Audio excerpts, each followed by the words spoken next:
Chapter 1. You Just Know. Usually people cried when they came here for the first time, and this girl looked as if she'd be no exception. She walked in with a briefcase and a swagger, and shook Grace's hand like the cool professional she clearly was, or at least wished to be.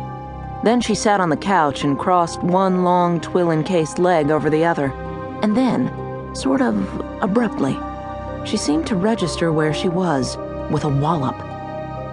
"Oh, wow," said the girl, whose name, Grace had double-checked a few minutes earlier, was Rebecca Wynne. "I haven't been in a therapist's office since college." Grace sat in her customary chair, crossed her own much shorter legs, and leaned forward. She couldn't help it. "It's so bizarre. The minute you come in here, you just want to start bawling." "Plenty of Kleenex," Grace smiled.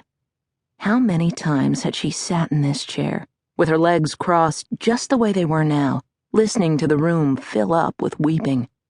Weeping happened here so often, she sometimes imagined her office underwater, as in one of the magical Betty MacDonald stories she'd loved as a child, where the crybaby protagonist literally couldn't stop sobbing until the water had risen to her chin. When there was extreme anger, the shouting kind or the silent, venomous kind, she envisioned the walls of her office, in actuality painted a very innocuous off-white, turning dark with rage. When there was happiness or accord, she sometimes imagined she could smell sweet pine, as from late summer at the lake. "Well, it's just a room," she said cheerily, "with boring furniture." "Right." Rebecca looked around, as if this needed confirmation. The room, Grace's consulting room, had been constructed with immense care to be many things at once, comfortable but not particularly inviting, warm without troubling individuality, decorated with things so familiar they commonly resonated.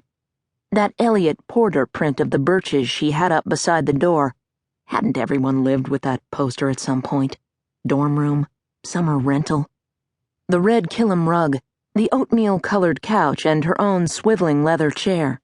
There was a glass-topped coffee table with a single box of Kleenex in a leather holder, and an old country pine desk in the corner, its drawers stocked with yellow legal pads and lists of psychopharmacologists, child psychologists, smoking cessation hypnotherapists, real estate agents, travel agents, mediators, estate planners, divorce attorneys. On the desktop, pens protruded from an unlovely ceramic mug her son, Henry, had made in first grade. This was an item that had, over the years, elicited an astonishing number of comments, ushered into speech a remarkable number of impacted memories, and a white ceramic lamp with a burlap shade threw discreet light on the proceedings. The only window overlooked the back alley of the building, and there was never anything out there to see, despite one attempt years earlier to install a planter of some bright, no-brainer flora, geraniums, actually, and ivy. The superintendent had signed off on this project, though his enthusiasm stopped well short of helping her maneuver the wooden planter off its truck and down the alley to its resting spot. But the plants had starved for light, and the planter itself disappeared soon after, leaving a dark mark on the cement that persisted. She was not a flower person, really. Today, though, she had actually brought in flowers, dark pink roses, on the specific recommendation of Sarah Beth, who, as the great day drew ever nearer, was becoming more and more inclined to micromanage. Not only must Grace purchase flowers for this occasion, but they must be roses, and the roses must be pink, dark pink. Dark pink roses. Why? Grace had wondered. Sarah Beth wasn't expecting a color photograph, was she? Was it not sufficiently incredible that Vogue magazine had a black and white picture's worth of interest in her? But she'd done as she was told, plunking them in the only vase she had in the office's little galley kitchen, from a forgotten flower delivery. End of treatment flowers. Thank you for showing me I had to leave him flowers. Jonathan flowers. Awkwardly, and not very prettily, spreading them out.